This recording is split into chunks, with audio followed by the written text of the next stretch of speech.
তৌফিক দেয়। আপনাদের সম্মুখে আমি বিদায় নিলাম। ওয়া আখিরু দাওয়ানা আলহামদুলিল্লাহি রাব্বিল আলামিন।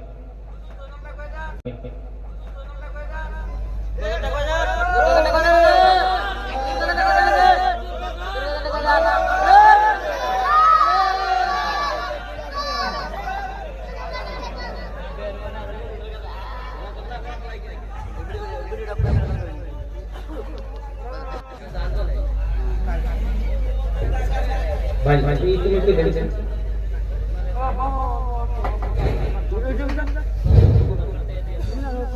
আলহামদুলিল্লাহ।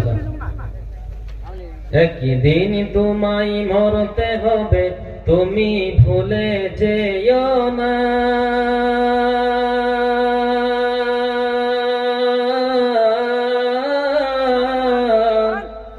হবে মাটির বিছানা গো তোমার আসল ঠিকানা। হবে মাটির বিছানা গো তোমার আসল ঠিকানা। একদিন তোমায় মরতে হবে, তুমি ভুলে যেও না।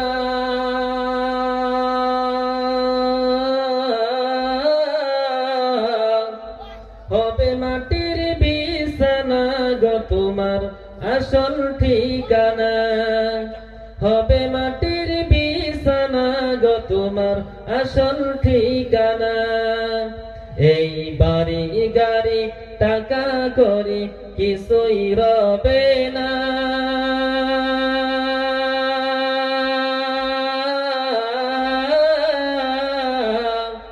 হবে মাটির বিছানা গো তোমার আসল ঠিকানা।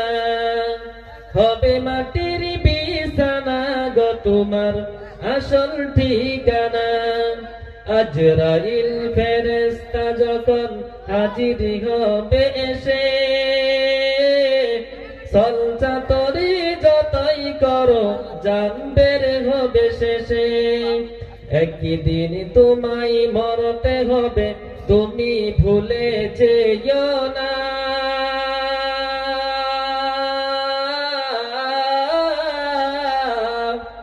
হবে মাটির বিছানা গো তোমার আসল ঠিকানা। হবে মাটির বিছানা গো তোমার আসল ঠিকানা। এই পর্যন্ত থাক ভাই, আমার ভাইয়ারা ইনশাআল্লাহ আমার লাগে খাস করে দোয়া করবেন। আপনাদের কথাটা রাখছি ইনশাআল্লাহ, আপনাদের কথাটা রাখছি ইনশাআল্লাহ। খাস করে ইনশাআল্লাহ আমাদের দোয়া করবেন না। আমি অল্প পরে আমি গাড়ি ধরতে আসছি, যাই ইনশাআল্লাহ খাস করে আমার জন্য দোয়া করবেন।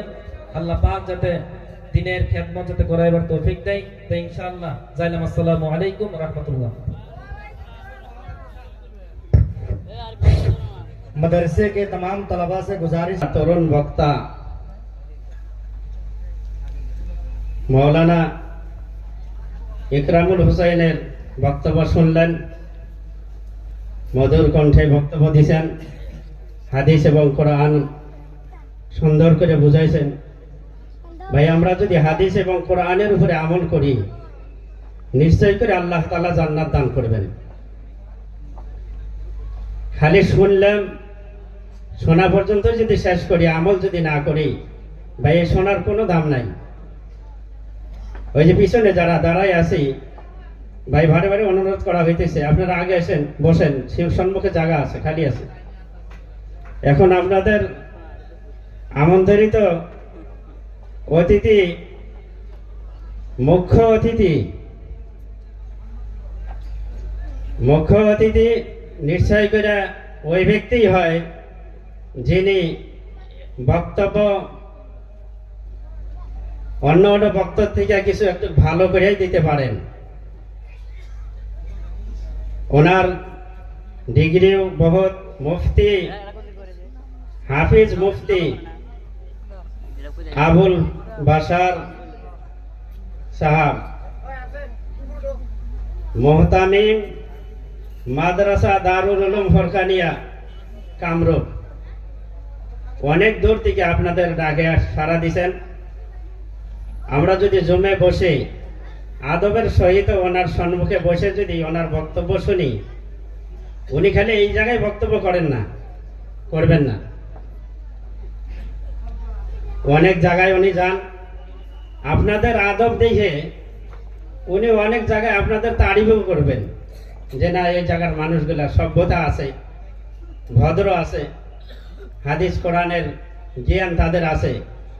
আমরা আদব আদব রক্ষা করবো, আলেমদের আদবের সহিত বসবো আর এখলাসের সাথে বসবো, যাতে কোরআন এবং হাদিস আমাদের বুঝে আসে, আমরা যেন কোরআন এবং হাদিসের উপরে আমল করতে পারি। আল্লাহ